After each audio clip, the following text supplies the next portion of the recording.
Hello friends, સ્વાગત છે તમારું કુક વિથ ચૈતાલીમાં। તો આજે આપણે બનાવીશું ભીંડાની કઢી। તો બહુ ઇઝી રીત છે। તો ભીંડાને મેં વોશ કરી અને કટ કરી લીધા છે। હવે આપણે દહીં પણ લેવાનું છે। તો દહીં છે ને થોડું ખાટું હોય ને એવું લેવાનું છે। તો મેં આ ઘરે જ મોરવેલું દહીં છે, તમે બહારનું પણ લઈ શકો છો।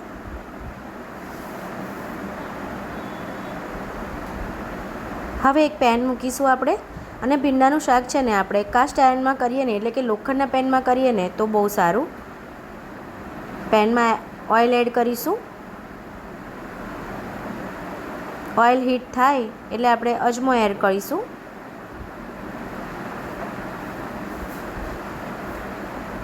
અને થોડુંક જીરું પણ એડ કરી દઈશું સાથે। હવે ભીંડા એડ કરીશું।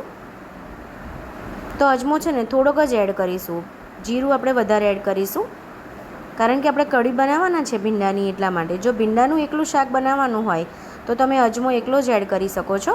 અજમોથી ટેસ્ટ બહુ ફાઇન આવે છે। હવે ભીંડા થાય ત્યાં સુધી આપણે બેસન લઈ લઈશું 3 ચમચી એક જુદા પેનમાં।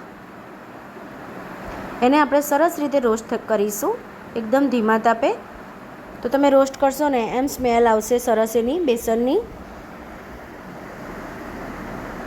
તો આછો ગુલાબી રંગનો થાય ને ત્યાં સુધી આપણે સોતે કરીશું। હવે એક તપેલીમાં આપણે કઢ લઈ લઈશું, સાથે લોટ એડ કરી દઈશું, અને થોડુંક પાણી પણ એડ કરીશું।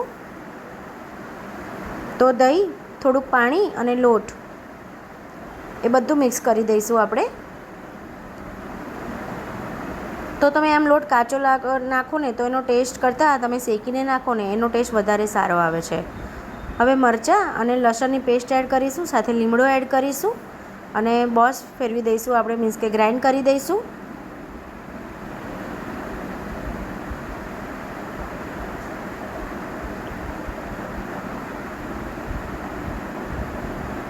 તો ભીંડાનું શાક પણ આપણું રેડી છે।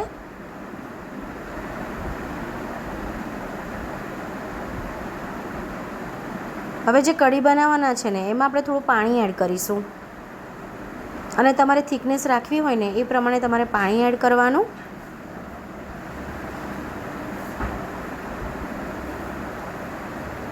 તો ભીંડાનું શાક પહેલાં આપણે કમ્પ્લીટ એને હલાવી લઈશું। પછી એમાં રેગ્યુલર જે મસાલા છે ને એ આપણે એડ કરવાના છે। તો હલ્દી પાવડર એડ કરીશું, મરચું એડ કરીશું, ગરમ મસાલો એડ કરીશું, સાથે થોડું એવું ધાણા જીરું એડ કરવાનું છે, સાથે સોલ્ટ ટુ ટેસ્ટ,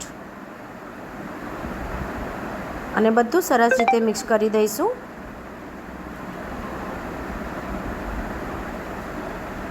તમે જોઈ શકો છો કેટલું છૂટું અને ચીકણું પણ નથી થયું શાક, તમે જોઈ શકો છો। જો તમારે ચીકણું શાક થઈ જતું હોય તો લાસ્ટમાં મીઠું એડ કરવાનું। હવે આપણે જે કઢીવાળું મિક્સર છે એ એડ કરી દઈશું શાકમાં। ઘણાને એવી કમ્પ્લેન આવતી હોય છે કે શાક ચીકણું થતું હોય છે, પણ તમે પહેલાં મીઠું એડ કરી દો ને તો જ એ કમ્પ્લેન આવે છે।